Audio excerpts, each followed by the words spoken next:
Bismillahirrahmanirrahim. Alhamdulillahirabbil alamin. Wassalatu wassalamu ala asyrafil anbiya'i wal mursalin wa ala alihi wa sahbihi ajma'in. Assalamualaikum warahmatullahi wabarakatuh. Sekarang ni pukul 12 minit. Saya ucapkan selamat datang kepada sahabat yang dapat masuk.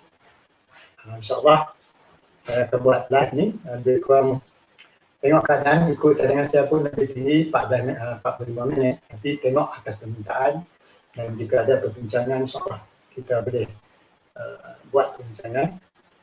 Sebab saya buat sekarang ni ialah melalui page ya, bukan lagi melalui YouTube Facebook, melalui page. Jadi insyaAllah saya harap ramai yang boleh masuk. Saya tahu ramai yang tak familiar dengan page, tapi sekarang ni saya cakap dengan page. Alright.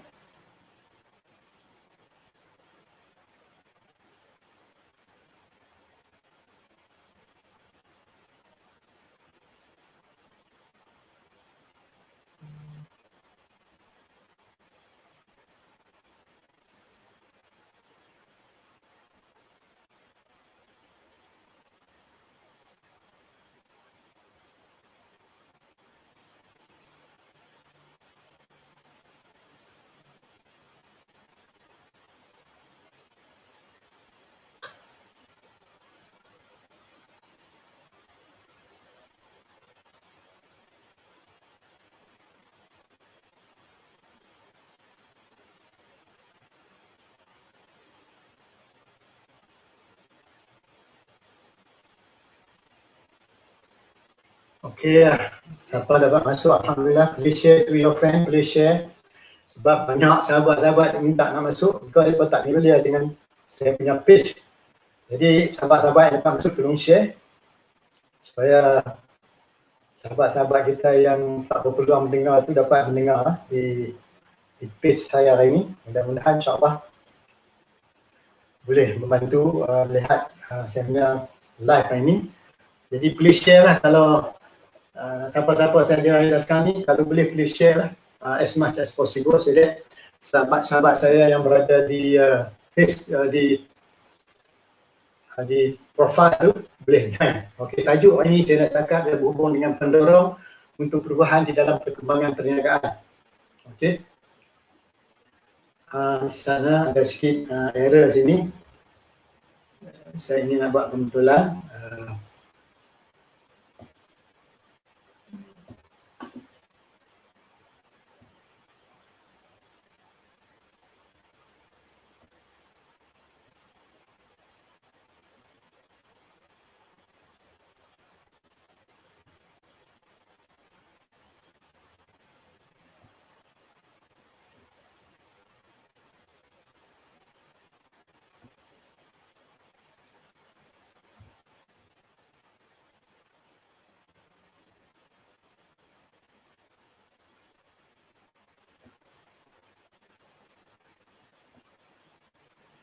Okay, I mean, what are the driving forces yang menyebabkan kita memerlukan membuat tindakan untuk membuat perubahan?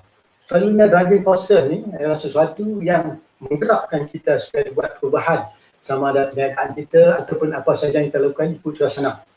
Ini yang terhormat yang saya cuba sampaikan di sini. Dan pada sahabat-sahabat yang datang boleh share so that other people also can join me, because I pun jarang sekali menggunakan page. Cuma semalam dengan hari ni baru saya menggunakan page. Jadi saya harap sahabat-sahabat yang dapat masuk ni tolong share, masukkan dalam page sahabat-sahabat kita yang boleh masuk. Jadi buat permulaan saya akan buat sikit rolling quote apa yang I try to achieve today.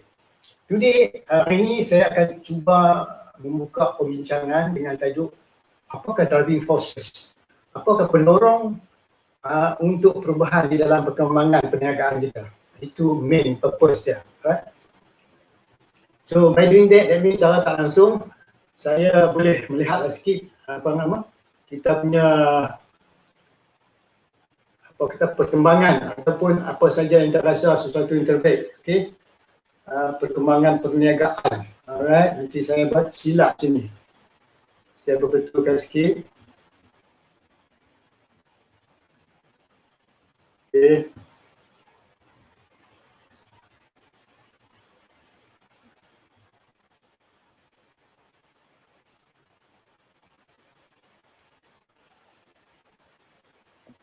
Okey. Jadi minta maaf tuan-tuan dan puan-puan, masih lagi sahabat-sahabat kita nak masuk. Tak apa, saya straight go to the point. Actually, apabila kita dapat melihat sesuatu sekarang ni, kaedah yang macam mana kita melihat sesuatu yang bantu kita buat perubahan. Dia terdapat beberapa faktor. Sekarang ni saya cuba nak put into practical. Tapi maksud dia kita buat macam kita nak melaksanakan. First, saya try to give the minimum concept what I'm trying to achieve today. Bila kita cakap driving forces, dia berbeza daripada kita cakap subjek, daripada kita cakap topik ataupun kita cakap event. Itu bukan dimaksudkan dalam driving forces. Tapi di sini kita nak cuba melihat sesuatu menggunakan satu terminologi yang kita pakaikan outcome. Outcome yang macam mana. Jadi dia selalunya sejauh mana perubahan tu, atau extent of what. Kalau kita nak nega-nega ni, sejauh mana kita boleh buat. Dan apakah rancangan yang kita lalui. Lagi satu kita nak jadi apakah sifat-sifat ataupun teknik atau metodologi yang kita pakai sekarang ni patut kita buat sesuai mengikut keadaan sekarang, sebab sekarang ni banyak menggunakan algoritma. Algoritma benda yang repeating, tetapi non-repeating tu algoritma tak boleh buat. Masih lagi kita human being terpaksa melaksanakannya. Dan ketiga kita nak tengok how far can we go, how much in terms of volume and what not. Okay, see, sebab tu saya ingat tuan-tuan dan puan-puan, kalau tengok recording ni, you have to see from the beginning until its end. Lebih cantik. Kalau tidak, kita tak dapat. Saya dah cakap mungkin halfway, mungkin kita teringat. That's the answer. Sebenarnya, the direction yang saya cakap ni, bukan nak cakap increase, nak cari arahan, tidak. Melihat sesuatu yang bagaimana boleh meningkatkan perniagaan saya. Kita dalam COVID-19 ni, semua orang cakap COVID-19. But the question is, do we have the tool? Satu lagi, do you know the how? So today, kita pertama kali nak buka bincang-bincang pemikiran, bagaimana kita lakukan di sini. Bila kita menyebutkan benda macam ni, kita punya define where do we focus then. Kita fokus, first kita minta maklumat pandangan individu di dalam organisasi kita. Ataupun kalau kita bersawan, kita boleh minta pendapat daripada marketplace kita, pada financial controller kita dapat kepada supplier kita dapat even sometimes from the competitors, tuan-tuan dan puan-puan. Tapi for the competitors kita smart lah. Kita tak boleh go direct to that element yang saya sebut tadi. So driving forces ni selalunya dia melibatkan kadang-kadang kita rasa tu we take lightly benda tu. Kita tak take certain. Sebab tu yang saya terang, the dot in the sky. Umpama sesuatu yang mendatang, kita tak ada kisah man, kadang-kadang kita caught bila main perubahan, kita cannot do anything. So what I'm doing now is in terms of preparation yang mana kita perlu atasi. Kalau tuan-tuan nak berminat apa yang saya cakap ni tadi, tuan-tuan boleh melihat beberapa siri YouTube yang saya telah sampaikan baru-baru ni. You tengok dalam YouTube saya, banyak topik, ada 70 yang relevan. How to think about objective. So goals. Kadang-kadang goal yang kita buat tu boleh menyempitkan perkembangan kita. Kemampuan kita melebihi apa goal yang kita letakkan nak capai. Tapi goal tu merupakan sesuatu yang cukup inspiring. Dia boleh motivate kita ya untuk menjalankan sesuatu. Bukan sekarang, insyaAllah for the future. So this driving forces start with the contextual now and focus to the future. Jadi to what extent yang kita punya strategi sedia adalah. Dulu saya ulang balik, we have to review kita punya modul. Kalau kita ada model sekali apapun, model kita pakai, kita kena review balik. Sebab banyak-banyak perubahan telah pun berlaku tanpa kita sedari. Dan dari situ, tuan-tuan dan puan-puan, what we have to do next? Alright. Kalau selalunya, kalau orang cakap driving forces, dia akan gunakan satu konsep. Kalau orang buat strategic planning, kalau orang menggunakan big organisation, dia panggil PESTEL. P-E-S-T-L. Ataupun dia tengok dari segi framework politik, ekonomi, social, alright, teknologi, dan beberapa lagi forces lain, ekonomi, dan even kita punya label, kaki tangan dan sebagainya. Sekarang ni kadang-kadang we have something but we don't have enough manpower to do that. Yang tu kita andaikan it is already in the background. Okay, kita tak payah. Tapi what we can do now to decide so that when the time come, we are ready with the wave. Alright, we are riding with the wave. That means kita sedang menanti perubahan tanpa kita terkejut. Kalau kita terkejut, then kita tak boleh buat perubahan. Jadi yang saya cakap di sini ialah we are dealing with the uncertainty. Alright. Bila kita tahu, kita sedar bahawa kita buat satu dealing with the uncertainty, maka di sinilah yang saya cuba bawa tuan-tuan dan tarikan, dan tuan-tuan boleh melihat pagi tadi saya buat sekali lagi right up, right, dalam renung pagi Isnin. Saya ingat hari yang keempat tahun 2021 saya buat renungan pagi.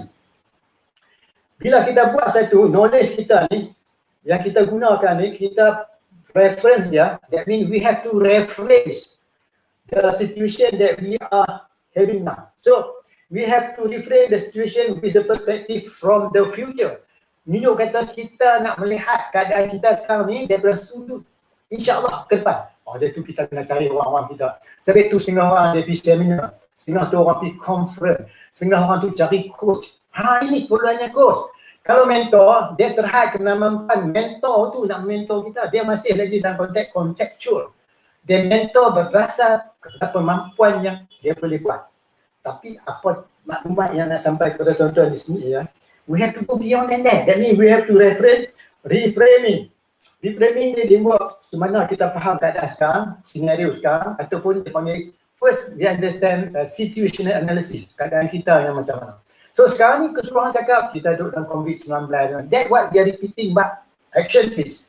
So lah ni kita nak cakap how to go about to take the action to do it. Jadi apa yang saya terang pada tuan-tuan dan puan ini merupakan sesuatu yang kita lihat dari 3 tempat. Satu, future. Kadang-kadang mungkin kita tengok sebahagian badannya, mungkin apa yang kita mampu. Dan setengah orang mampu dia buat hypothetical, dia boleh buat some sikit konsep dan sebagainya. Itu letak pada kemampuan. Jadi pada usaha-usaha yang season, yang lama di depan saya ni, saya tak sangsi lah bahawa tuan-tuan memang betul boleh lihat. Setengah ada hadiah, setengah ada cara. Cuma kita membantukan bagaimana idea-idea kita itu, kita boleh menjemput dia orang datang discuss. Sebab tu saya buat kaedah ni supaya buka sahabat-sahabat kita yang berminat, please come in to join to us to discuss more. Dan benda ni saya akan masuk dalam YouTube. Alright.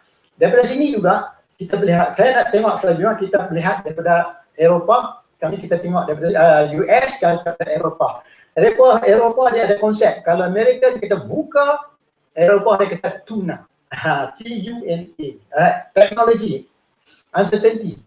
Alright. Kemudian last kali ambiguity. Alright. Lagi satu tu yang kata sekarang complexity itu menyebabkan kita tak melihat sesuatu, maka kita make it simpler. Kalau benda tu uncertainty, we have to be certain uncertainty. Jadi certain what we have. So we have to think in that way. Dan di sinilah saya cuba bincang beberapa usahawan-usahawan yang ada. Maka di sinilah maka lahirnya konsep-konsep, sama ada kita nak buat training ataupun kita nak buat strategic planning ataupun kita nak buat sesuatu yang membantu apa yang kita laksanakan mengambil kira the future yet to come. Alright. So saya dah bagi lebih kurang dalam sudut tu lebih kurang 15 minit. Kalau tuan-tuan ada dapat soalan, yang ni quite heavy, but I welcome. Saya tengok sahabat kita, saudara Yunus, this is a well-known person. Sahabat, tolong bagi komen sikit for your points that we can discuss further. So kalau ada siapa lagi berminat, sila. Dan saya ingat saya ada juga tetamu hari ni tuan-tuan dan puan-puan. Okey, nanti kita bincang dengan tetamu. Saya ada peringkat kedua nanti. Okey, peringkat ni saya dah terang dah macam mana driving forces tu menyebabkan boleh kita berubah satu perkembangan perniagaan kita. Sebab bila kita mengetahui driving forces tu, dia datang sebelum perubahan dia datang. It is the indicators. So mean to say that's where the real function of a leader. So a leader dalam point bukan saja dia involve so much into the current situation, but he's trying to looking forward lah. Area mana yang dia boleh orang kata capai sesuatu, cara tak langsung membantu dia terus berkembang. Jadi perkembangan tu yang saya sebut tadi itu merupakan sesuatu yang kadang-kadang kita tak sangka. Tapi kalau tuan-tuan dan puan-puan boleh merasai bahawa sesuatu yang saya cakap ni memberi sesuatu penambah nilai, please share. So I welcome you sebab kalau ikut saya ni, kalau ramai-ramai peserta kita yang ada sekarang ni, saya rasa it's possible if you can come in now, try to get the ideas. Kita nak open this no more in the classroom, try to open it into reality. Melihat sesuatu daripada pandangan, cita rasa, pengalaman dan sebagainya. Sebab perubahan tu tak berlaku. Jadi sekarang ni saya dah 20 minit. Saya nak jemput lah kalau boleh ada sahabat kita Cik Samsul, boleh join in. Kita tengok pula perbincangan kita dengan Cik Samsul. Apa pendapat Cik Samsul. Alright. saya masih menanti kalau ada sahabat-sahabat yang boleh masuk join sekali. Jadi kalau dilihat dari sudut ini lah, baru kita mengetahui bahawa perubahan tu memang sentiasa ada. Dia panggil unceasing change. Perubahan tetap berlaku. Lepas tu macam mana kita nak melihat sesuatu yang kita tak pasti, tetapi yang tak pasti itu tetap ada. So dia panggil preservative negation, yang mana kalau kita buat satu A, mesti ada B. B tu yang kita tak tahu. B itu merupakan perubahan. Perubahan tu tetap berlaku. Misalnya saya tunjuk, kalau sekarang ni kita jalan ikut track binatang, right? Dia panggil track. Tetapi bila manusia lalu, dia tak panggil track, dia panggil jalan raya. Okey, bila jalan raya lalu, apa maksud dia? Maka itu perjalanan orang. Tetapi apabila orang tak jalan dah, tiba-tiba yang turun dia nak terbang, dia tak panggil perjalanan raya, dia tak panggil track, tapi dia panggil landasan kapal terbang. So menunjuk kata perubahan tu berlaku mengikut keadaan situasional dan sebagainya. Itu yang katakan A and B. Yang menentukan perkembangan jalan tu sendiri ialah bukan jalan, tapi orang yang menggunakan jalan tu. Jadi merupakan sesuatu yang membantu kita untuk ubah sesuatu kebaikan syarikat kita. Bukan kita saja, pendapat daripada kenalan kita, daripada supplier kita. Okay? Misalnya daripada kita punya even competitors, kita punya supplier, kita punya klien dan sebagainya. Sebab tu kita kena ada connection. Bila kita ada connection dengan sahabat-sahabat kita semua tu, maka di situlah yang ada value. Alright. Value ni cukup berharga lah. So saya harap kalau mana Cik Samsul, dah sekarang ni 12.20, cantik sekiranya kalau Cik Samsul boleh masuk, jadi kita boleh bincang lah. Saya tak tahu sama ada Cik Samsul dia punya line clear ataupun tidak. Saya harap Cik Samsul boleh join, boleh masuk. Saya tengok mungkin Cik Samsul tak boleh masuk kot, tak sampai lagi sampai sekarang. Tapi saya tengok Cik Samsul dah ada. Nanti saya lihat.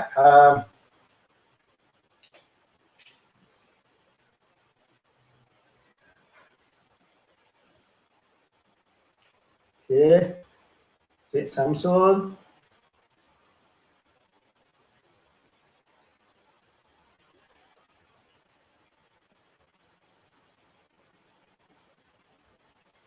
Okey, jadi harap Cik Samsul dapat melihat lah, ada join. Sekiranya Cik Samsul dah ada, saya takut line tak ada lah. Jadi saya sambung balik, apakah ciri-ciri, apakah elemen yang menyebabkan mendorong untuk kita buat perubahan. Kadang-kadang perubahan tu tuan-tuan memang tak ada pada kita. Perubahan tu ada di luar. Kadang-kadang kita boleh initiate perubahan tu. Because we are in position, especially the leader. This is the real function of the leader in the organisation ataupun usahawan. Usahawan ialah seorang yang mempunyai kualiti pemikiran yang kadang-kadang sungguh luar biasa. Secara tak langsung, dia creating become very, kita kata very attracting dan sebagainya. Okey, ini konsep yang saya terangkan. Sekarang ni saya nak pergi ke peringkat kedua. Itu dengan bersama tetamu kita. Okey, saya nak jemput Samsul. Assalamualaikum warahmatullahi wabarakatuh. Cik Samsul. Waalaikumsalam. Okey, hari ini Cik Samsul kita nak bincang tentang tajuk seperti tercatat di situ ialah apakah pendorong atau bagaimana pendorong membantu kita untuk buat perubahan di dalam pembangunan perniagaan kita. Dan saya telah jelaskan tadi sedikit elemen. Kalau Cik Samsul dah mendengar tadi, faham konsep kita kata driving forces pendorong tu bukan kita cakap topik, subjek atau event. That is not what we are talking about. We are talking about something that relevant to the outcome. Kita cakap kalau perkembangan ni sejauh mana perkembangan ni boleh kita sampai continue ataupun kita kena duduk satu yang terbaru. Ataupun satu lagi kita lihat changing attitude. Apakah attitude yang perlu kita ada? Kalau dulu attitude kita tak belajar komputer, sekarang ni kita belajar dengan attitude komputer. Jadi kalau dulu tak ada, sekarang kita kena buat. Rupanya cara kita berfikir, cara kita bekerja pun kena ikut keadaan yang menyesuaikan suasana supaya perniagaan kita boleh kembang. Dan saya ulang sikit lagi, yang ketiga, bila kita cakap perubahan ni, kita bukan saja assume bahawa sesuatu tu nak meningkat, mengurangkan tidak. Tetapi kita nak cakap faktor-faktor yang menggalakkan untuk kita supaya kita define, supaya kita fokus sekarang, fokus sama ada individual fokus, organisation fokus ataupun kita punya group people fokus current sekarang ni for the future. Itu kata driving forces. So driving forces ni kadang-kadang dia come and go. So yang mana dapat notice dia boleh continue. Siapa tak dapat faham dia tak dapat melihat. Itu maksud dia perubahan. So apa Encik Samsul nak cakap dulu buat permulaan? Sila Encik Samsul. Okey, bismillahirrahmanirrahim. Bila cakap tentang usahawan ni, usahawan sendiri itu adalah seorang leader lah. Okey, leader maksudnya dia tahu apa yang dia mahu. Seorang usahawan ni dia punya kelebihan jadi seorang usahawan ni, dia tak perlu nak meminta keizinan daripada orang lain untuk menentukan apa yang dia nak tu betul ke tak betul ke, kan. Yang penting dia tahu apa dia nak, right. Tentang sejauh mana realistik itu cerita nanti dulu, cerita kemudian. Jadi bila dalam keadaan yang sekarang ni yang penuh dengan faktor yang di luar kawalan COVID-19 dan sebagainya, apa yang tinggal ialah diri seorang usahawan tu sendiri. Dia perlu fokus kepada apa yang boleh dikawal dulu. Boleh jadi dalam masa ni macam-macam, hilang banyak benda lah. Hilang segala staff ke, segala infra, semua banyak dah tak ada. Disebabkan oleh tekanan force daripada luar tu. Tapi disebabkan seorang usahawan ni, dia perlu fokus kepada macam yang Mas Teguh sebut, yang titik hitam tu. Fokus pada titik hitam tu. Satu titik itu, yang mana itulah hala tujunya. Jadi dengan berdasarkan apa yang ada, berdasarkan segala sumber yang, tapi dan tu boleh menyebabkan seorang usahawan perlu membuat sedikit adaptability, adapt pada perubahan-perubahan. So dia perlu belajar skill yang baru yang tak pernah dia pelajarinya. Dia dah bukan soal minat tak minat lagi dah. Minat tak minat tu tolak tepi. Tapi disebabkan segala faktor tu tadi, dia perlu menuju ke arah yang nak dituju tu, dia perlu mengubah cara. Kalau perlu belajar benda tu, susah baru untuk kelangsungan tu. Okay, line dah putus-putus dah. Okay, apa yang saya dapat yang Cik Samsul tekankan bahawa usahawan tu dia sendiri kena buat keputusan. He must know when to make the decision, right? Dia sama ada dia melihat, itu terletak pada kemampuan seseorang untuk melihat perubahan, angin perubahan. The driving forces menyebabkan dia kena buat persediaan. Sebab tu kelangsungan perkembangan syarikat dia kadang-kadang dia spend more money on other things. Dia pergi belajar, that is the main area.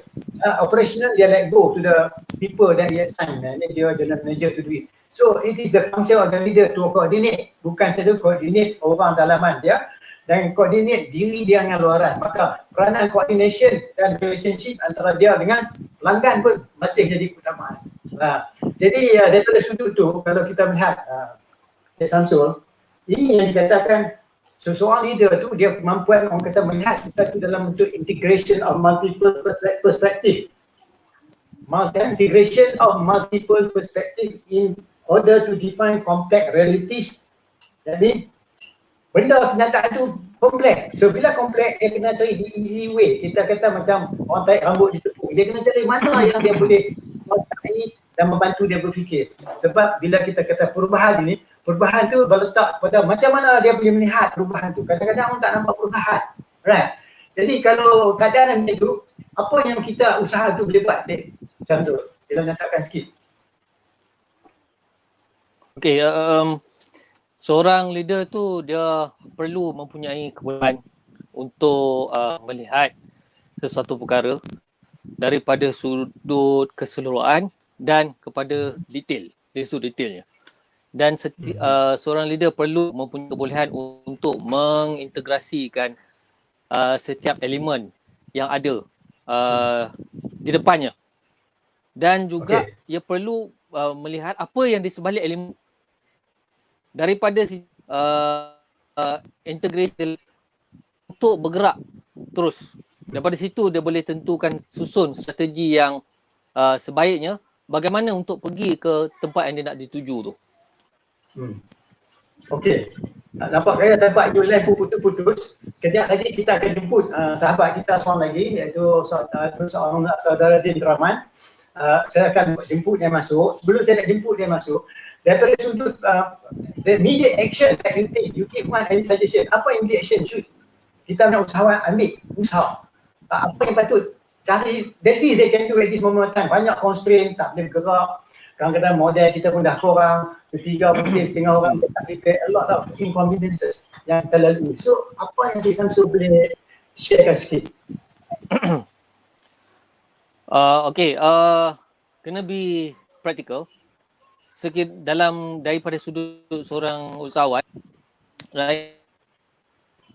Perlu melihat perniagaan yang macam mana.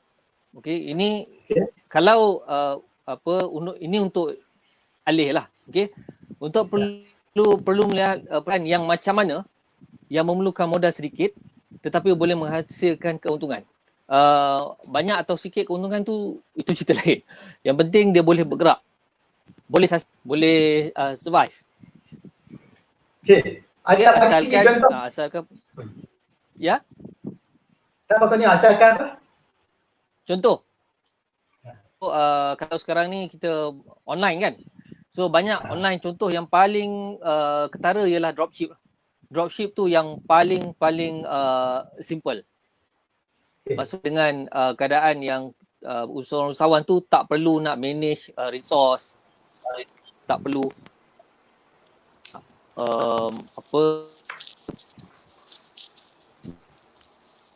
Okey. Line Cik Samsul dah mula putus. Okey. Terima kasih, saya boleh faham. Jadi Cik Samsul bagi salah satunya dropship, right? Dropship menyatakan pekerja sambilan pun boleh mengambil tindakan ya.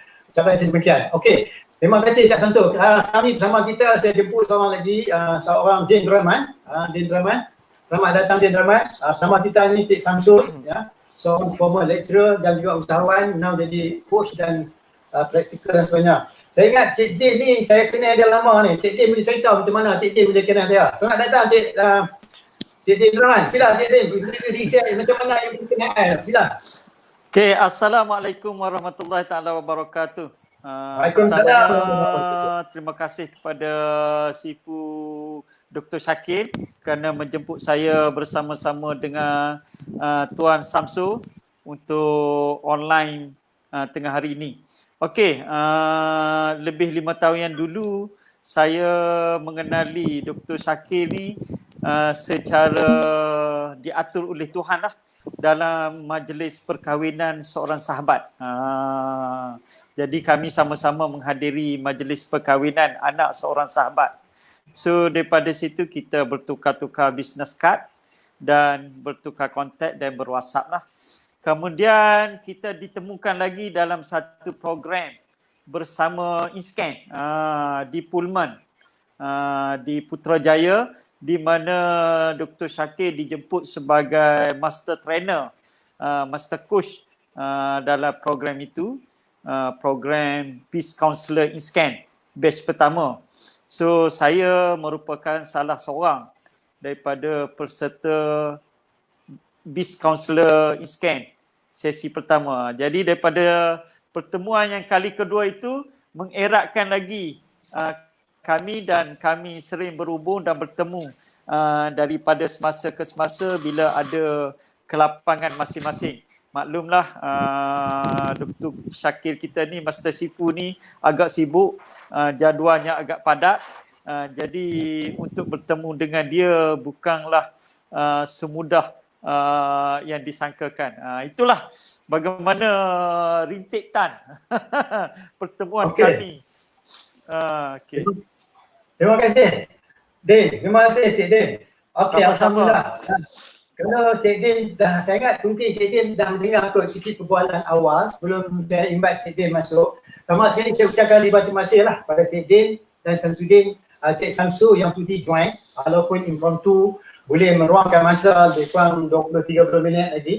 Kita nak bincang. Tajuk hari ni yang kita bincang ni, driving forces. Apakah perubahan, tanda-tanda perkembangan perubahan dalam suatu perniagaan. Kita nak tahu apa ni pendorong, the driving forces tu. Kita dah bincang dah. Dan kita tahu sekarang ni orang tahu kita keadaan COVID dan sebagainya. Kalau kita repeat pun benda tu seperti biasa. Sebagai satu pendekatan yang memberi sikit some idea kepada usahawan. No matter usahawan tu sama ada trainer ataupun dia tu peniaga, sama ada dia tu coach dan konsultan dan sebagainya. Ambil pendorong ini sebagai sesuatu perubahan yang kalau orang dah selalu orang kata dalam bentuk growth mindset atau dalam bentuk dia kata scenario thinking, dia mengambil kira elemen-elemen yang orang tak nampak, dia dah telah bersedia. Macam meeting, macam sekarang saya buat live ni, daripada sebelum dulu lagi sampai masuk COVID, live continue saja, bukan lagi baru. Tetapi menyebabkan live ni terlalu banyak, kadang-kadang kita nak masuk tak boleh. Sekali kita buat live 300, 400 orang masuk, hebat. So you see that, yeah, everybody is talking about only online, right? Anything else yang Cik Din rasa, Cik Din boleh contribute that usahawan kita, termasuk kita juga, which area yang patut kita fokus. Sebab bila cakap perubahan ni, konteks tak ada sekarang, tapi thinking in the future. Sebab tu dia kata, the future start now. Sekarang bermula masa depan. Sila, Cik Din. Okey, terima kasih Sifu.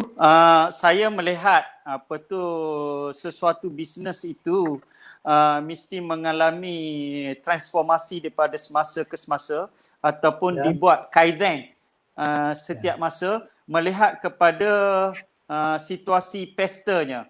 Maknanya kalau kita melihat cabaran bisnes ini yang dikatakan VUCA itu, kita analisiskan VUCA itu melalui pesta, iaitu di segi polisi. Sekarang ni COVID ialah dia jatuh pada pandemik, dan pandemik itu ada polisinya di mana penjarakan, kegiatan dipendekkan, face to face punya program terpaksa ditangguhkan. Jadi kita melihat dari segi demandnya masih ada atau tidak. Jika demandnya masih ada, jadi perubahan tu mungkin kita perlu lakukan pada channelnya, pada business modelnya. Jadi bagaimana kita melihat business model yang sesuai dengan jenis bisnes kita. Jadi keberkesanan ataupun terkesannya seseorang usahawan itu kita kena melihat dari sudut spesifik, case by case. Maknanya industrinya berbeza, industri F&B, industri pembuatan, industri IT, industri latihan. So dia akan mempunyai kesan yang berbeza. Jadi business model itu tertakluk kepada jenis bisnes itu sendiri. Jadi kita kena melihat case by case untuk kita memberi penyelesaian yang lebih spesifik. Untuk secara umumnya bolehlah kita katakan bahawa bagaimana kita boleh meneruskan bisnes kita ini dengan memenuhi demand. Jadi sasaran kita, bagaimana kita boleh deliver kepada sasaran kita. Misalnya kalau training dalam bentuk online training, itu sasaran kita kepada peserta. Kalau F&B, restoran, mungkin melalui penghantaran oleh rider-rider. Jadi melihat kepada sasaran kita dan channel yang kita boleh permudahkan supaya urus niaga itu, demand and supply tetap berlaku. Saya berhenti di situ dulu Sifu. Kalau ada apa-apa mungkin saya tambah kemudian. Okey, terima kasih. Nampak saya Cik Samsul kita line dia tak elok, dia terputus. Okey, Cik Samsul kalau boleh masuk, tolong masuk Cik Samsul. Okey, terima kasih Cik Din. Cik Din menerangkan sesuatu, alhamdulillah benda tu sebenarnya sedang berlaku, right? Menggunakan testers, sebenarnya saya sebut tadi policy, ekonomi, strategi, undang-undang sebagainya. All tu sudah kita take into consideration. Now everybody is talking the same thing now. Memang tepat. Dan kita interested now, is there any other way yang kita nampak, orang lain tak nampak, yang kita boleh share dengan sahabat-sahabat kita. Sebab bersama kita ni juga terdapat beberapa usahawan yang sedang memerhati ini yang telah pun berjaya dan memang very successful. Mereka pun ada di dalam ni juga, dan kalau mereka tak tengok sekarang pun mereka akan tengok recording. Sebab yang ni saya buat dalam page, saya tak buat dalam Facebook. Jadi bila saya buat di sini, banyaklah sahabat-sahabat dalam Facebook dan dalam profile tu, tak ada nak masuk ke page. Jadi saya minta siapa yang boleh share, kalau Cik Din pun tolong share. Harap sahabat-sahabat kita ni ada yang minta di mana nak masuk ni. Saya kata no problem lah. Saya kata you just wait. Nanti kalau ada siapa-siapa share, dia boleh melihat lah. Sebab saya nak buat sharing dari sini tak boleh. Macam Samsul line dah terputus. Okey. Berbalik kepada tajuk ni, pendorong dia, kita dah tahu pendorong dia. Kita dah mengetahui. Sekarang ni, saya bagi contoh pada Cik Din. Banyak kan syarikat setengah dia stop ordering. Setengah syarikat dia kurangkan pengeluaran. Ada syarikat membuat satu alternatif yang setengah yang hebat, yang saya dapati setengah dia change the new business model totally. Model dulu dia tak pakai langsung sebab dia berkemampuan. Cantik. Tetapi ada setengah lagi, yang ni exceptional cases yang saya berpeluang sebab in my work, saya juga jadi consultant, saya dipanggil untuk buat jadi consultancy dan saya juga dipanggil coach. Saya dapati ada juga usahawan yang saya mendekati, yang saya coach dulu. At this moment, they increase their sale, they increase their purchase. So you, orang kata, dia ni macam tak faham. Tetapi he take the risk. Bila dia buat itu, rupanya the demand for dia punya produk lagi hebat. Sebab bila orang lain kurang perniagaan, dia tingkatkan perniagaan. Can you see today? Itu area yang banyak orang tak nampak. Jadi saya tak boleh bagi maklumat spesifik, bisnes dan sebagainya. Maksud saya, driving forces tu orang tentu nampak, orang tentu tak nampak. Jadi perniagaan yang saya sebut tadi memang hebat lah. Kalau orang kata downturn, dia on the uptrend, dia memang meningkat. Jadi yang saya nampak sebab saya ingat saya tak boleh sebut jenis-jenis perniagaan, not fair to him. Because kalau dia nampak benda macam tu, then he go again, the same, you kata dia check balik the inside, the supplier, the source of the company that provide dia punya barang, the same product, the same quality, but at the cheaper price. See, that is another thing banyak orang tak nampak. Kalau tidak, kita keep asking the same question, you get the same answer. So di sinilah power of reframing. Reframing. Sebab saya seorang coach, saya duk reframe banyak dan memang dia orang ni berkepihan. Jadi dari sudut tu Cik Din, apa yang Cik Din boleh nampak sekarang ni? Kalau Cik Din berpeluang lah. Okey. Saya melihat begini, sebelum kita pergi lebih lanjut, kita kena pasti usahawan itu berada dalam level mana. Jadi kalau kita lihat senario businessman ataupun usahawan di Malaysia ni, secara puratanya boleh kita bahagikan kepada 4 kategori. Kategori yang pertama ialah kategori startup. Yang baru nak start, yang baru bermula. Kategori yang kedua kita namakan micro. Yang sudah bermula dengan saiz yang kecil. Dan kategori yang ketiga ialah kategori IKS, industri kecil dan sederhana, yang sudah membesar, yang sudah berkembang, yang sudah ada organisasi. Dan kategori yang keempat iaitu kategori korporat. Jadi kalau kita lihat kesan kepada setiap kategori ini berbeza. Dan kita juga kena melihat bahawa bisnes industri ini kita boleh pecahkan kepada 3 sahaja jenis-jenis perniagaan. Yang pertama, kita kategorikan dia sebagai sektor pembuatan. Jadi sektor pembuatan dia mengeluarkan produk, dia mengeluarkan tangible product. Itu sektor pembuatan. Yang kedua ialah supply ataupun trader. Dia menjual produk sedia ada. Dia lebih kepada marketing strategi dan membina networking. Dan kategori yang ketiga ialah services. Dia tidak ada produk nyata, dia membuat bisnes dengan produk intangible. Itu lebih pada perkhidmatan. Jadi kalau kita lihat siapakah yang begitu terkesan dalam 3 kategori ini? Okey, rata-rata yang terkesan dalam 3 kategori ini ialah yang membuat perkhidmatan. Tambah kalau perkhidmatan dia itu ialah perkhidmatan yang boleh ditangguhkan.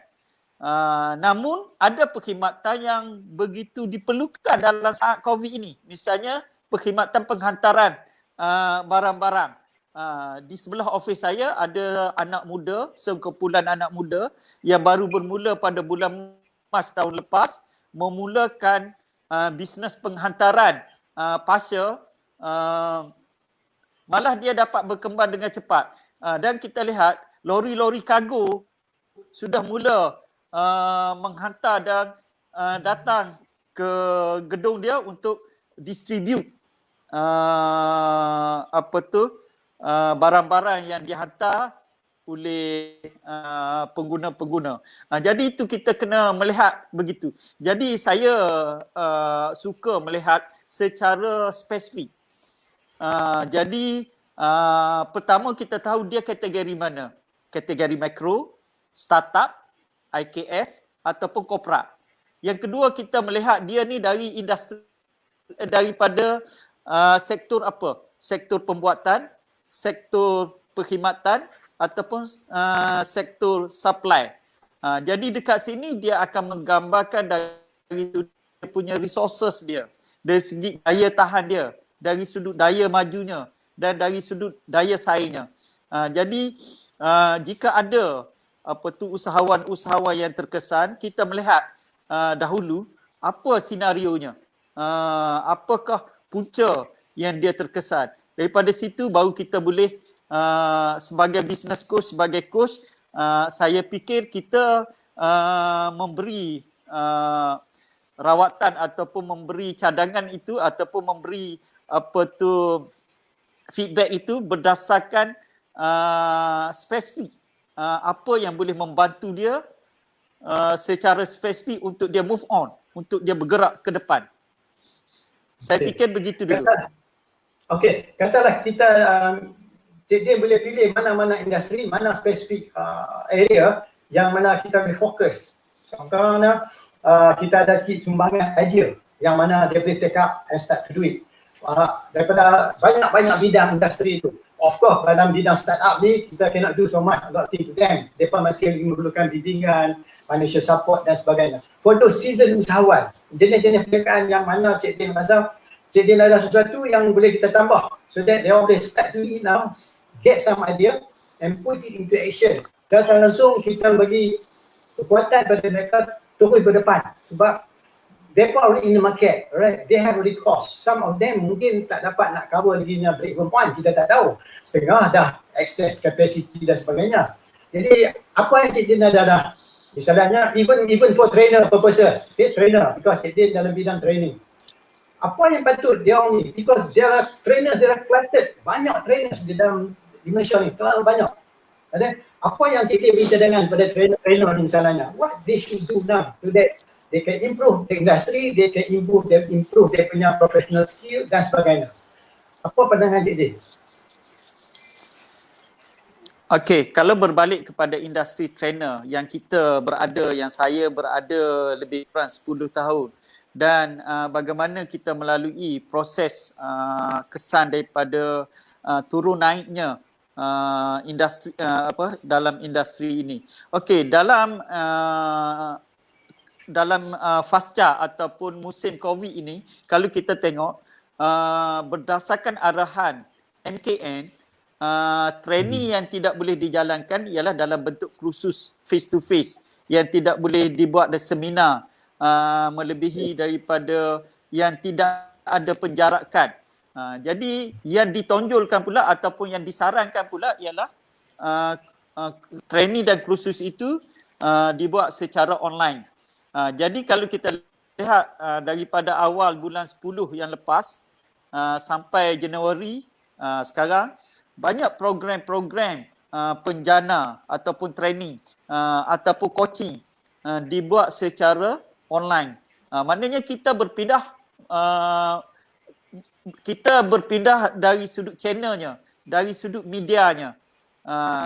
Jadi apabila kita mahu mengubah daripada situasi training secara face to face, secara berdepan kepada online, maka dekat sini comeback kepada trainer tu sendiri, adakah dia mampu dan dia bersedia untuk menyampaikan training dan coaching di secara online menggunakan platform-platform seperti Zoom, seperti yang kita buat sekarang ni, dan menggunakan beberapa lagi versi yang adalah platform-platform yang ada. Jadi itu satu. Yang kedua, apakah konten-konten yang masih relevan dalam keadaan sekarang. Jadi training itu kita ada banyak areas. Jadi apakah bidang yang diperlukan oleh penganjur atau oleh pihak peserta. Misalnya katakanlah saya yang melihat modul teras saya ialah subjek keusahawanan. Apakah modul-modul keusahawanan yang diperlukan oleh pihak penganjur dan untuk dibagi ataupun untuk disiarkan kepada peserta-peserta dia. Jadi mungkin di antaranya kita nak melihat bagaimana pengurusan bisnes pasca COVID, cabaran bisnes, macam mana kita mendepani meningkatkan jualan dan jadi kita kena melihat apakah super modul yang kita boleh berikan kepada audiens yang ada demandnya pada situasi begini. Jadi dia balik kepada demand and supply. Sebab bisnes pada asasnya saya percaya dia tertaluk kepada demand and supply. Selagi ada demand dan kalau kita mampu supply, itu berlaku transaction business begitu. Okey, terima kasih. So daripada sudut sekarang ni, kita ambil kira keadaan suasana dalam COVID-19, memang terdapat ramai menggunakan online. Sebenarnya oleh sebab saya pun ada connection banyak dengan overseas online ni, memang daripada 5 tahun yang lalu saya pernah di online. So the only difference saya tengok kalau di negara barat sekali dia buat training bukan masuk 50 orang, 1000 orang, 800 orang, right? Jadi berbeza lah antara dia orang dan kita. Walaupun kita ada lagi online sekarang ni ada, tapi kita tertakluk kepada kapasiti kemampuan orang yang memerlukan. Jadi dari segi individu, right? Bukan saja kita tahu the bigger expenditure yang membantu trainer ni ialah peluang-peluang yang diberi oleh kerajaan kita pada usahawan, pada trainer. Apa kata trainer sendiri buat sesuatu meningkatkan perniagaan training tu dengan harapan penambahan apa yang ditawarkan oleh badan-badan berkaitan dan sebagainya. Apa yang patut dia orang laksanakan, Cik Din? So that lebih meriah lagi suasana. Jadi at the same time, like a coach is entrepreneur also. It's a coach entrepreneur. Kalau trainer is also entrepreneur, they can create something that can bring more value. Anything that you need, apa capability yang trainer tu perlu ada supaya benda tu boleh jadi. So apa yang Cik Din nampak? Okey, di antara apa yang trainer boleh buat ialah meningkatkan dia punya resources. Macam Sifu kata tadi, mungkin kemampuan kita sekarang ni di segi teknologi, penguasaan teknologi kita sendiri, kita menggunakan resources yang terhad dari segi kebatasan internet, dari sudut studio, dari sudut kelengkapan yang perlu, dan kita juga berdepan dengan penerima ataupun kita panggil audiens tu sendiri yang berbeza. Okey, pengalaman saya membuat program-program online sepanjang musim COVID ini, lebih daripada 20 sesi, kita melihat kesediaan itu perlu datang daripada 3 pihak. Yang pertama, kita sebagai trainer untuk kita yang kedua, pihak peserta yang menerima program tu. Yang ketiga ialah organizer. Okey. Banyak isu dekat sini kalau kita lihat ialah dari sudut partisipan tu sendiri. Konsentrasi mereka, kemudahan mereka. Misalnya mereka katakanlah kita buat online. Mereka menggunakan platform Google Meet ataupun menggunakan platform Zoom. Isunya mereka tak boleh concentrate selama masa yang dikehendaki. Yang kedua, kalau golongan-golongan pelajar misalnya, kebanyakan golongan-golongan pelajar mereka menggunakan prepaid. Jadi data mereka limited. Apabila kita buat program online, mereka tak turn on komputer. Jadi trainer seolah-olah bercakap dengan huruf-huruf ada P, ada T atau G. Jadi gambar-gambar peserta tu tidak muncul sebab mereka tidak turn on mereka punya kamera. Kenapa mereka tak boleh buka kamera mereka? Sebab data memerlukan data yang lebih besar dan prepaid mereka cepat habis. Jadi ini di antara constraint yang kita juga nak melihat, bukan hanya pada kita sebagai seorang trainer, tapi pada participant tu, pada peserta audience tu. Adakah mereka boleh menerima norma baru ini dengan mudah dan berkesan. Kemudahan-kemudahan yang mereka ada dari segi konsentrasinya, dari segi peralatannya, dari segi internetnya. Misalnya sekarang kalau kita lihat saudara Samsul, dia dah hilang. Mungkin masalah connecting internet. Ataupun mungkin ada masalah-masalah teknikal yang lain. Jadi itu baru kita bertiga. Bagaimana kalau kita 30 orang, 40 orang peserta? Ini di antara constraint yang kita perlu melihat dalam aspek-aspek begitu. Okay. Terima kasih Cik Din. Kita pun dah sampai penghujung. Sebelum kita continue sikit lagi, saya ingin mulakan, kita ada 3 peringkat cakapan pagi ni. Buat permulaan saya buat sikit takrifan berhubung dengan pendorong untuk berlakunya perubahan, iaitu driving forces, termasuk PESTEL, PESTL, termasuk lain-lain, termasuk reframing sesuatu, dan saya cakap dalam bentuk usahawan yang berniaga dan sebagainya. Kemudian diikuti dengan Cik Samsul, kita mengikuti dari sudut perubahan pada individu dan sebagainya. Dan kita bersama-sama pula dengan Cik Din training tentang training, training kemudahan facility, kemudahan orang yang berguna dia, dan juga suasana dan teknologi yang menggalakkan sesuatu yang kita boleh laksanakan. Inilah satu ruang lingkup yang saya buat persediaan untuk trainer-trainer bagi sumbangan dan bagi idea. Saya harap Cik Din, you boleh share also this video to our trainers yang mana you ada grup-grup. Jadi some of the ideas yang you bagi tu boleh memarakkan semangat kawan-kawan kita tak mau semangat trainer down, kita naik kali orang. Yang kedua kita nak, because semua ada pilihan, sekurang-kurangnya kita minta semua ada rezeki, kita nak semua ada habuan.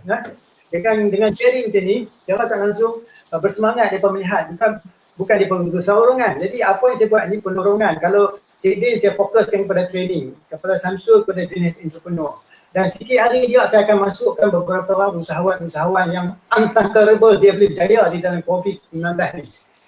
Dia tak sangka dia boleh berjaya. Sebab dia yang berani take action instead of reducing, get increasing, because dia melihat perubahan-perubahan, the driving forces tu. Begitu juga dalam training, this is time for trainer upgrade dia punya services, upgrade dia punya kompetensi, upgrade dia punya capability. The secondly, dia kena ada seorang-seorangnya, kalau dia dah makin finish, then insyaAllah dia is survivor. Sebab sekarang ni kita maksudkan satu trainer ready, tapi tak ada orang nak ikuti kursus kita. Dan jadi kursus kita juga kena relevan. Masa ni lah kita sama ada, kita kena redefine kita punya business model. Sama ada what is next, then coaching. Everybody cakap coaching, they don't know there is something better than coaching is coming up. That's what I'm talking now. But I will tell you later on what we could share. There are things better than coaching coming up, right? It's already here in Malaysia. Sebab tu orang barat banyak di sini. InsyaAllah saya akan share lagi. Jadi Cik Din, ada apa-apa last word Cik Din? What do you think of my session ni? Is it you pasal melawat ke tak juga, kalau you share ni? So that kita nanti panggil ada trainer kita ni. Okay, Cik Din. Okey, apa yang kita buat ni secara online ni maknanya kita bercakap secara general. Jadi apabila usahawan-usahawan yang terkesan secara pribadinya, saya amat menyarankan supaya mereka kita temukan secara pribadi. Maksudnya kita case by case. Maknanya kita berdiskus dengan mereka melalui online secara spesifik apa isu dia dan apa yang kita boleh bantu dan apa perkara yang boleh membuat dia move on.